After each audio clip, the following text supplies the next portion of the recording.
Well, hello my friends, and welcome to an unusual video. First of all, I'd like to say my name is Charles Richard, and I am recording this in the middle of a hurricane. That's right. As I record this video, I'm going through, well, it's no longer a hurricane. I think now it's a tropical storm. It was degraded. I am in Orlando, and we're going, actually, Tropical Storm Nicole is actually passing over us right now as we speak. So if you hear some winds and you see me shaking a little bit, it's because we've got these 50 plus mile an hour gust winds. And I said to myself, well, why don't I just go ahead and do a video, you know, to keep myself entertained and to give you something, you know, a little bit more as to why I'm doing the things that I'm doing with the Fuji system, you know. So that is a positive thing. Just to give you a little, sort of like a little bit of a heads up, right? So that you understand what is happening here in Orlando. Orlando right now, a lot of it is without no power. That includes us. We have no power, but when you are inside an RV, we always have power. You know, that's the one thing that is nice about being in an RV. You know, we have solar power, we got battery power. And we're ready for situations like this. You know, we have the ability to cook, you know, because we have propane stoves and, you know, and we have generators and, you know, that sort of stuff, you know. So, but Orlando right now, a good 80 to 90% of Orlando is without no power. And we also have no power. I happen to be in my house, in front of my house. And the reason that I chose to come here to the RV is because of the power situation. You know, that is much better. Most people will say, well, you should spend the hurricane inside the house. And the truth of the matter, you know, is that I've been through many hurricanes. This is right now a tropical storm, and I knew that by the time it got to Orlando, it was going to be degraded to a tropical storm again. So it didn't really bother me. It's safe. An RV at a tropical wind force, it's very, very safe. So anyways, let's get to it, guys. All right, I've got my rigged out. This is my rigged out Fujifilm. This is the X-H2. All right, this is the X-H2. Can you guys see that there? Yes. Okay, that is the X-H2, as you can see that, right? There's a reason, a lot of reasons, okay, why I chose to go with the X-H2. And let me sort of explain some of the reasonings behind my thoughts so that maybe it might, you know, influence you and help you understand the lineup between the X-H2S, the X-H2, and the new X-T5. Now, my biggest disappointment, okay, was that this camera is a PSAM style dial camera. And in the world in which I work, I don't like the PSAM dial style camera. And so my choices were either I get the X-H2S, or I get the X-H2, or I get the X-T5. The problem with the X-T5 is that Fujifilm crippled the X-T5. And they crippled it, I think they crippled it purposely, right? So that it wouldn't influence the buying or people actually, you know, going out and purchasing the X-H2 and the X-H2S. And, you know, in a business aspect, it makes sense, right? It makes a lot of sense. But for somebody like me that's been with Fujifilm for over 12 years, and I've got every camera that you can think of, that is in the XT line, because I don't like the rangefinder style cameras. you know, and I've been through all of this, and I've got all the lenses, you know what I'm saying? You know, I am very much invested in the Fujifilm ecosystem. So with that said, I would love to stay with the, you know, with the Fujifilm ecosystem. But right now, all right, I am very seriously thinking about going elsewhere, because that's how much I hate PSAM. All right, because in the PSAM world, there are other cameras, you know, that compete very much, and they're very maybe even more powerful than these cameras, you know what I'm saying? And that's why I chose to stay with the Fuji system. But I gotta think, and I gotta think productively, and I gotta think that if I am going to go into another, you know, to another system, you know, I would have to reinvest into lenses, and then I would have to start from scratch. You know what I'm saying? So I'm gonna take it as it is, and hopefully Fujifilm will learn its lesson, because just like myself, there are many of us, you know, that feel the same way. Now, Fujifilm could have done something really, really smart, all right, to keep us that use the retro style system, you know, that for commercial use, you know, for real work, right? One of the things that I think that they should have done with the X-T5, well, there's actually three things, all right? But one of the main things that I think that they should have done is they should have offered 8K. Now, I understand that 8K cannot be recorded inside because of heat problems, heat issues, and you only have 2 SD cards. But you could have offered it externally, because when you use it externally, your heat dissipation from the sensor is not enough to overheat the camera, because number one, you're not using your SD cards to record, all right, which means that it's going to be even less amount of heat coming into the body of the camera. And number two, it does offer, you would have the ability to offer 8K for people like us, that if we need 8K when we need it, we have an option to be able to use it. Big mistake, Fuji. Big mistake on that area. Okay, for people that use the XT system for commercial use. Big mistake. As far as the flippy out screen, I agree 100%. That is a better screen than the flip out screen for production work and also for photography. I do agree 100% with that. Now, number two, I think that Fujifilm, all right, being that they did it with the X-T3, they should have done it with the X-T5 and offer a headphone port, a real headphone port. Because people like us, when we go out and we do a long time filming, sometimes we need that USB port to power the camera. All right, to use an external battery bank or to use an external source to be able to power the camera, which means that now I don't have a port to use for headphones.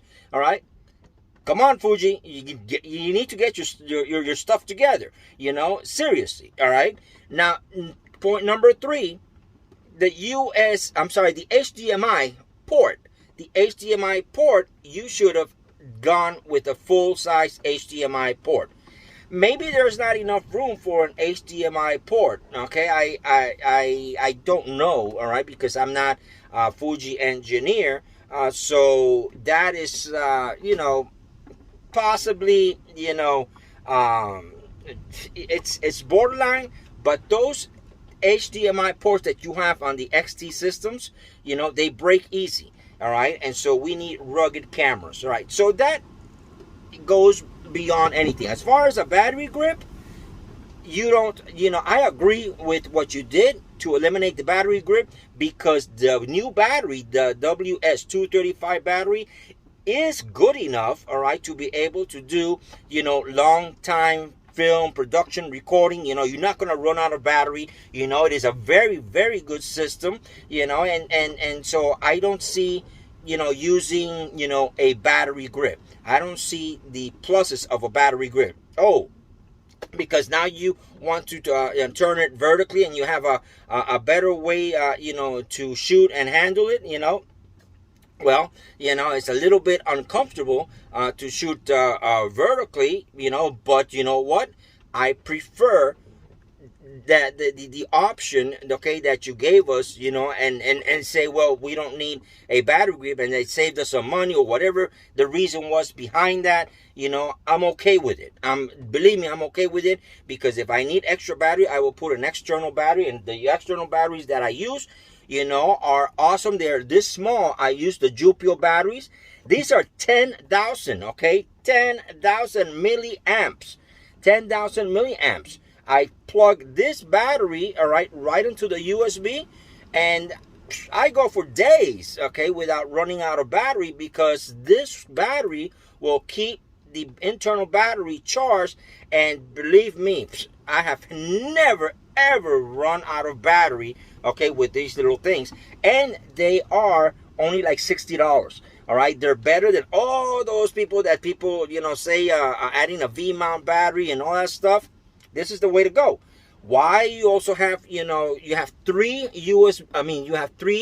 different plugins. You have USB-A, USB-C, and you have the micro USB. So you have plenty of choices to be able to run power, and you can run all three at the same time. So you can run, let's say, power your camera through a USB-C, power your monitor through USB-A.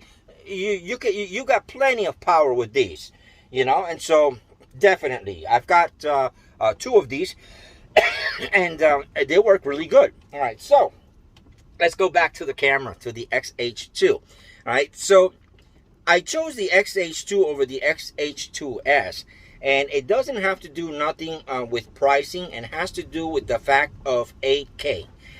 And it has to do a lot with the fact of that 40 megapixel sensor. The 40 megapixel sensor is not as fast as a dual stack sensor, but I'm not doing sports. All right, I'm not doing nothing that requires the ability of having a super fast sensor. What I do require, okay, and what I would like to have in my camera is the ability to record 8K, because once you have a sensor that has the capacity to reproduce 8K, you can actually downsample. Like, for example, I can record from this camera, I can record 4K 60 frames per second HQ. What does that mean, HQ? HQ means that it uses the whole width of the sensor, right? And it downsamples it to 4K, which means that the color is tremendous. The videos that I have shot so far were ProRes. ProRes is different, okay? ProRes is different. Let me say that again. ProRes is different than having HQ, all right? Because you're downsampling from the 8K. Reason number two, and this is a huge reason, because of how I use the camera. I do a lot of streaming, all right? A lot of live streaming, all right? And the X-H2S and the X-H2 are the only cameras, all right? Let me repeat that again. Are the only cameras, all right? I don't care if you talk about a Sony Venice. I don't care if you talk about an Arri camera. I don't care if you talk about Blackmagic. I don't care if you talk about the Sony A1 or the Canon R5. These two cameras are the only cameras, all right, that have HDMI 2.1. 2.1, HDMI 2.1 is the minimum, all right, version for HDMI that allows 8K video transport. Which means that if I want to do a live stream, I can do a live stream in 8K, because in order for a live stream to be able to done in 8K, you need to have the 2.1 HDMI version. This is a hardware issue. It cannot be upgraded with firmware.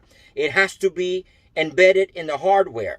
All right. So these cameras have the capacity for 8K video transport. Now, with that said, you know, it doesn't matter if you have 8K video transport, because you need the 8K cables, capable, HDMI cables, you know, capable to transport 8K. And there are very few, I think there's only like 2 or 3, all right. Blue Condor, I think it's called, or Condor or something like that. It's one of those companies that do carry these types of cables. And then on the other hand, your capture card, whether it's on a computer or whether it's a portable capture card, needs to be able to capture the 8K, and it needs to be able to output the 8K. And then your final step is obviously, right, the platform that you are going to be streaming it to needs to support 8K streaming. All right, so are we there yet? No. Okay, we're not there yet, but it's ready for it, and it's already foolproof, and it's great because I can also, if I don't want to use it for streaming, I can also record externally 8K. You know, and when you record externally 8K, it gives you much more options to be able to do these things. So X-H2, all right. This is the reason why I chose X-H2 over the X-H2S. The X-H2S has open gate, and it has a lot of things that are very beneficial for people like myself that we do a lot of film work. But the reality is that in the real world life, in the business world, you know, those people, or those of us that actually do real work doing film, we don't film every single day. We don't go out and film every single day films. You know, it doesn't work that way. We might go out and be using our cameras, doing some real film work, maybe a month out of a year or 2 years, because you only take about a month to really film any kind of movie. All right, everything else is done in post-production and pre-production and that sort of stuff. But the real grunt, the real way that we do a film, it usually takes about anywhere between 4 to 6 weeks, and depending on the size of the film. So you're only going to be using the camera for that amount of time. So the rest of the time you're going to be using, you know, maybe doing social media stuff, or commercials here and there, or plugins here and there. You know, so I think that the camera that is best suited for me is one that is more flexible. All right, now this camera, just because it doesn't offer open gate, it offers everything that the X-H2 offers. It offers everything. It offers ProRes, it offers B-RAW, it offers everything that the X-H2S for $500 less. $500 is well spent, right? If 8K is not as important, and if you really need that speed, all right, that comes out of the dual sensor. But as far as I'm concerned, I am super happy with what I can get out of this camera. My only disappointment, truthfully, so far, is that it is a PSAM dial and it's not a retro system, which means that every time I need to reconfigure the camera, I need to stop everybody on the set and say, wait a minute, I need to reconfigure for this. Although I got custom settings, yes, but those custom settings doesn't always pertain to work, to real work, because sometimes when you are on the set, you need to do things, you know, you need to adjust your settings because you found out, oh well, it's not as bright as it's supposed to be, or I think we need to do this because the light changed here, and blah blah blah, and you know, all those things, right? And so the PSAM dial system slows a person down quite a bit. All right, now I don't like the fact that it has a flippy out screen, because it gets in the way when you're using it with gimbals and stuff like that. And if you have it on a gimbal, right, and you have it all rigged up, you can't flip it this way, you know what I'm saying? And also it makes it unusable once you start putting cables up in here. All right, it makes it unusable because you can see it here, right? But once I do this, watch this, okay, once I flip it, all right, and I do this, all right, it doesn't go all the way, all right. I don't know if you can see it there. Okay, there you go. It doesn't go all the way, and when I look at it, so you see everything blocks it. Everything in front of it blocks it. The cables are going to block it, you know, so it's not a good thing. And yes, you know, we say, oh, but most cinematographers, they use an external monitor. Yeah, but what if I don't want to use an external monitor? What if I want to keep my setup small? When I film, believe it or not, when I film, I hardly ever use an external monitor. If I do, all right, I use what is called a transmitter, and I have a 55-inch, you know, 4K monitor that I put out on the floor, and I transmit that signal to that monitor so that everybody can see what's going on. Everybody that needs to see what's going on can see what's going on, not just me. So that's the real world that the film industry works. You know what I'm saying? I'm not talking about wedding photographers, and I'm not talking about, you know, YouTube content creators or streamers. I'm talking about in the real world of filming, you know, of doing documentaries and that sort of stuff. But with that said, this camera also has another feature, which is also in the X-H2S, which I love.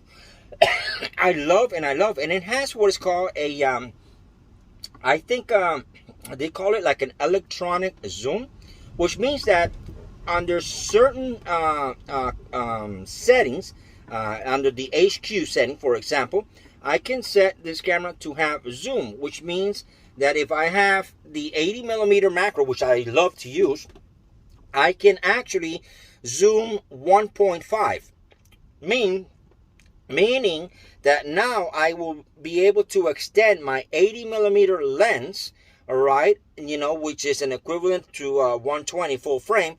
I will be able to extend it 1.5, you know, in a very natural, I can do very natural zooms, zoom in and zoom out. And that is a plus, because sometimes you have a lens in your camera and you want to be able to get a tighter shot. And instead of changing the lens and saying, okay, let me go ahead and change the lens, okay, because I need to get a tighter shot, you can just zoom. Okay, you can just zoom and you've got that tight shot, and you don't lose your resolution. You don't lose none of the resolution, all right, which I think is wonderful. I think is really, really wonderful. You know, the quality is incredible. You know what I'm saying? So that is one of the plus things that I see. Besides the fact that it has a full HDMI port, and besides that it has 2.1, which is able to transport 8K video via the HDMI. The camera is really, really well made, and it's really a camera that is very, very flexible. The rig that I have right now, I've actually posted several pictures of several rigs. And I did get some comments. You know, one comment was that because I had my battery here and I had my microphone here, and I think that sometimes people don't you know, understand, because they're not, you know, cinematographers. Sometimes you need to put everything really center based, because you want to have it, you want to have the ability to mount it on a gimbal. And so when you mount it on a gimbal, you can't have all this stuff on the external sticking out. So everything needs to be, you know, right in the middle. And so that was what that setup was. But I have a handle.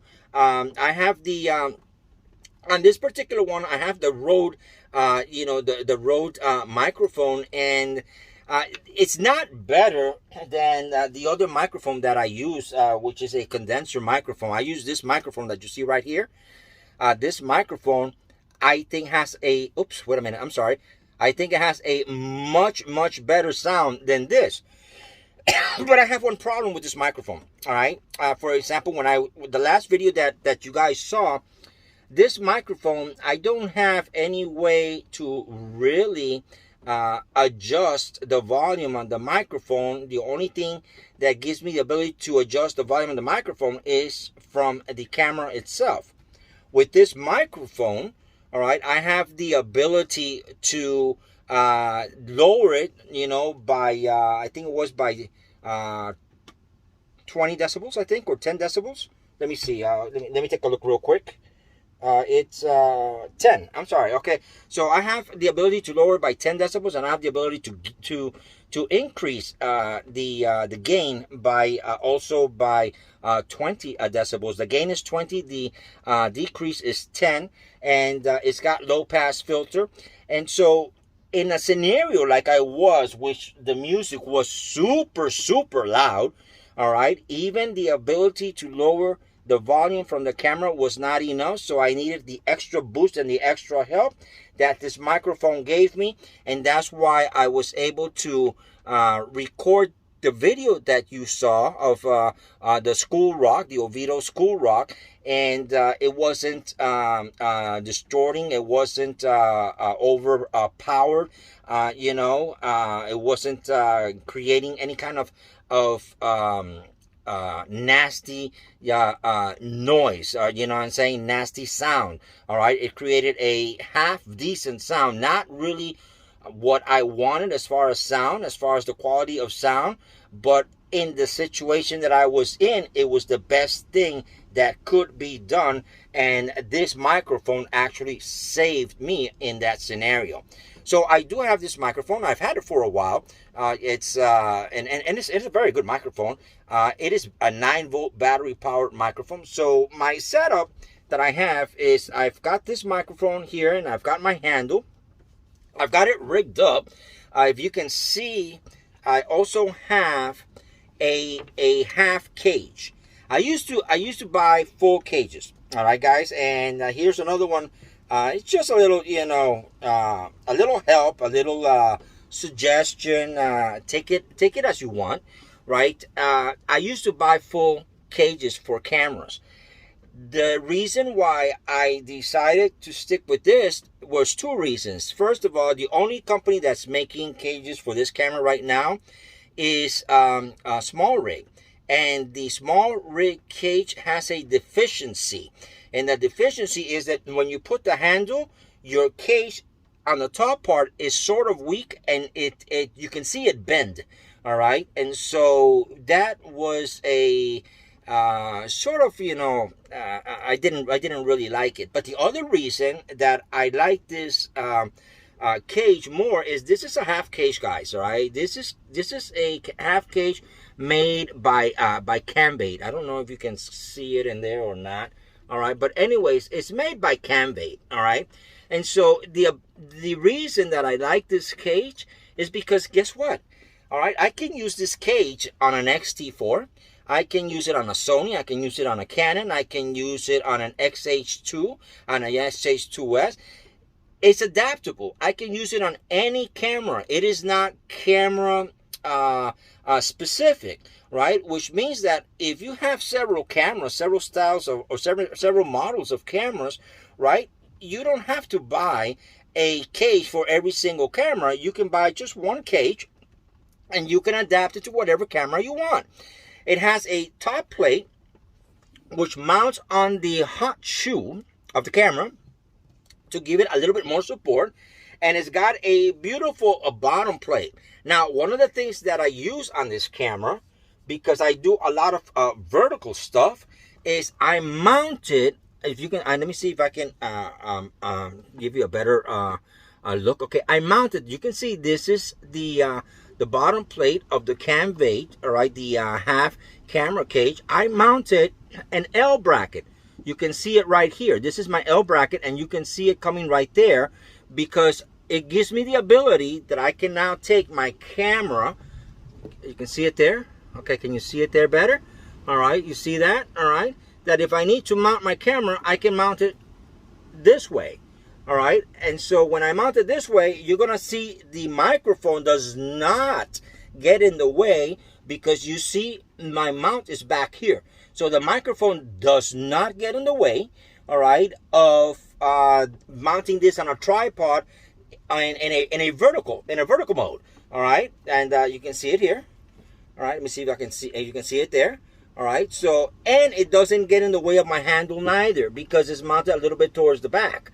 All right, so the way that I've got it set up is, for me, my opinion. All right, my opinion, guys. You know, everybody has the right to an opinion. In my opinion, is very ingenious and very flexible. Very flexible, and that's what you want when you rig up your camera. You want to be able to be as flexible as you can, so you can use it in multiple scenarios without having to break it down and and getting it set for the next way that you're gonna be using your camera and that sort of stuff, right? So this is the reason why I did this. I did not put another side grip because this grip here on the X-H2, you can see how thick it is nice enough. All right, so it gives me the ability to hold it very nicely.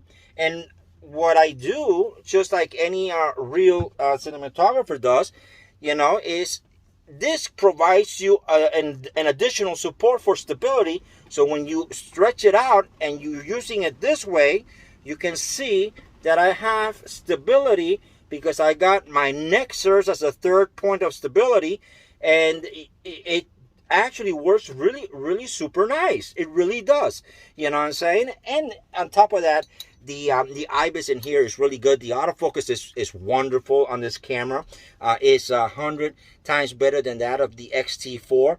I don't have any issues with it. The sensor has a 40 megapixel sensor.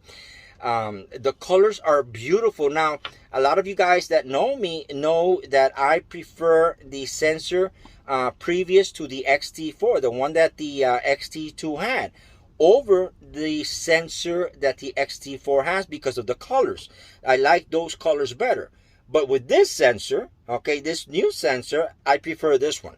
This one, the colors are like, oh my goodness, and I haven't even showed you guys because I just programmed this camera to have the Leica-like film simulation, and I went and I did a couple of test shots, and oh my God, that is like, wait till you see the video. Wait till you see the video. I'm going to be, after this storm passes, I'm going to be going out and filming some 4K 60 frames per second in HQ mode. That means that it's going to be using the whole 8K sensor, right, in the Leica-like film simulation for this sensor, okay, for this sensor, all right, and wow, okay, night and day, oh my God, that made me fall in love with this camera, although I'm going to tell you, I'm still pissed off of the PSAM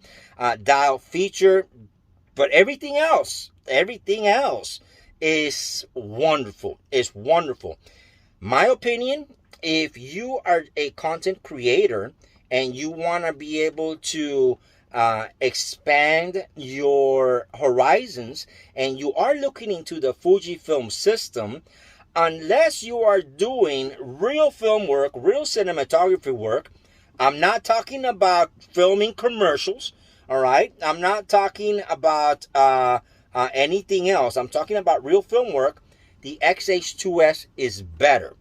If you are doing sports, okay, where you need real fast reading sensor, the X-H2S is probably better, all right? If you're doing if you're doing wildlife, the X-H2 is better, not the X-H2S, because the X-H2 with the 40 megapixel sensor allows you to crop even more, and you're not going to lose your resolution, because a lot of guys that do wildlife photography, they do end up cropping, and so when you crop from a 26 megapixel, it's a huge difference than if you crop from a 40 megapixel sensor.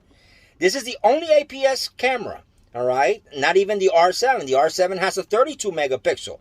This is the only APS camera that has a 40 megapixel sensor. And the sensor is wonderful. So anyways, this is my, sort of my very preliminary review, if you want to say, because I don't really review cameras specifically, not so recently, you know what I'm saying? I like to review a camera or talk about a camera after I've had it for a long time and I can show you more stuff. I can tell you by my experience because I've used it, it's in my hands and I've tested it, but not because I can show you, because I have to literally go out and film something, you know, to show you, so you can see the stuff that I'm talking about, which I am going to be doing this week. So hopefully this hurricane thing is over real quick, and I will be able to go out and give you all these wonderful things that I showed you, so that you guys can see for yourself, you know, and be able to make a better choice. But for me, as a more flexible camera, the X-H2 is a better choice than the X-H2S. The X-H2S is more for the real cinematographer, the real person that's going to do sports photography. But for wildlife, for the ability of doing 8K, for a better sensor, because it's a 40 megapixel sensor, and the colors, okay, of the 40 megapixel sensor, I like better than the dual stack 26 megapixel sensor. You can see the difference. You can see the difference. I'm not a pixel peeper, all right, because I don't believe in pixel peeping, but you can see the difference in the color science of the 40 megapixel being so much better, in my opinion, right? You know, for the color space that it has. So far, I'm loving my X-H2. I'm going to go out and have some more fun, you know, between this and my drone, which I have over here, which I'll give you a quick, here, let me show you. I'm not going to go too in depth for it. My drone, nothing fancy, but just the fact that it is a drone, you know, makes it so much nice. It does 4K video. Here's my little drone. All right. And guys, you know, that's all you really need to go out and shoot and have some real fun, you know, in my opinion, you know what I'm saying? And but yeah, I definitely 100% recommend the Fujifilm X-H2. I also recommend the X-H2S, and I do also recommend the X-T5. It's just there's different functions for these cameras, and we need to try to understand what is best suited for. All right, the X-T5 now is best suited for photography. It's very nice for wildlife, because it has the same sensor. It can record in 6.2 for video, so it's not a bad camera for video. It's just the fact that the 8K video for me, you know, allows me to do other things, and it sort of, you know, gets me ready and future proofs me, you know, because I don't want to be buying a camera every single year, you know, just to be able to upgrade to 8K or the next thing. I want to try to foolproof myself, or future proof myself is what I meant to say, you know, so that I can be ready for what's coming in a technical way, you know what I'm saying? So anyways, I hope that you guys, you know, love this video. And if you want to see more of these things, you know, please subscribe.